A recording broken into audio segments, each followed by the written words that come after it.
name is Karen Baldwin. Nice. I work for the ARC of Blackstone Valley. I have been a direct care support professional for 17 years. And so why are we out here today? Well, for 17 years I've dedicated my life to taking care of the most vulnerable citizens in society. Our profession is a community service. Just like the police, we serve and protect. Right. We stand between the community and our folks and the community. About 6 years ago, a developmentally disabled man who was behavioral, he lived at home, did not have staffing living at home with him. He had his old elderly mother. He was one of those that slipped through the cracks. His mother could not handle his behavior and called the police, and he was shot dead. Right. People like me are trained to handle consumers that are in a crisis situation like that without either of us getting hurt. Right, right. We make poverty wages. While our executive officers pull 6 figures a year, I live on $11.35 an hour. After 17 years of After work. 17 years. Right.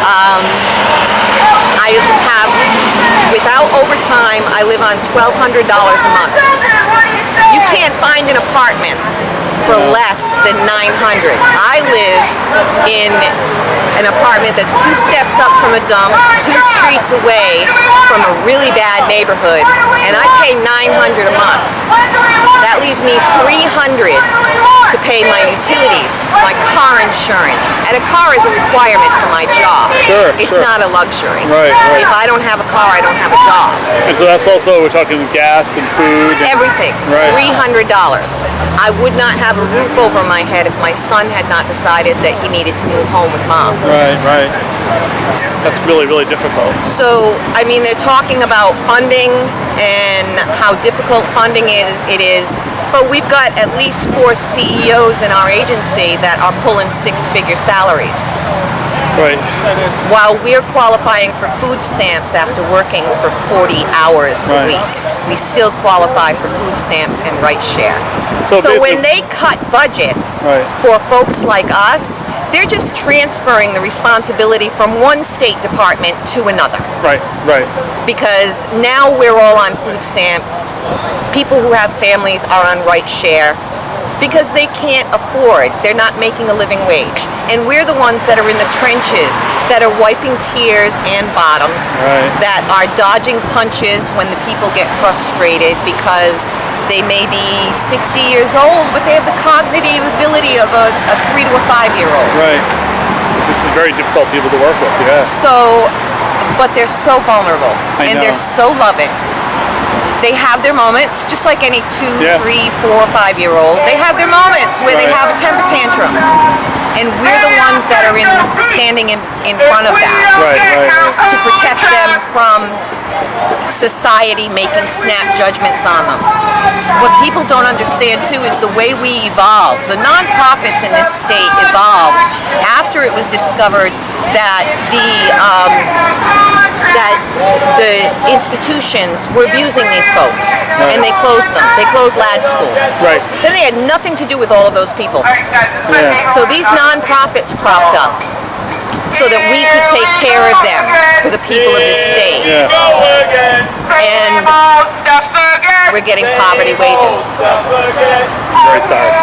So we have to make a choice now. We're at the point where food has gone up so high, utilities have gone up. National Grid just got, what was it, a 53% increase? Yes. And that's insane. We can't live and survive. So now we have to make a choice on earning a paycheck or doing something that matters, that makes a difference in someone else's life. Right, right. So I could go work in a factory. I could go work as a sales associate. Right. I could work in construction. My sons, one is a salesperson at Best Buy. Does not work on commission. Right, right, right. He earns $4 more per hour than I do. Right. but I wanted to do something that mattered Right. in my community. I felt that need.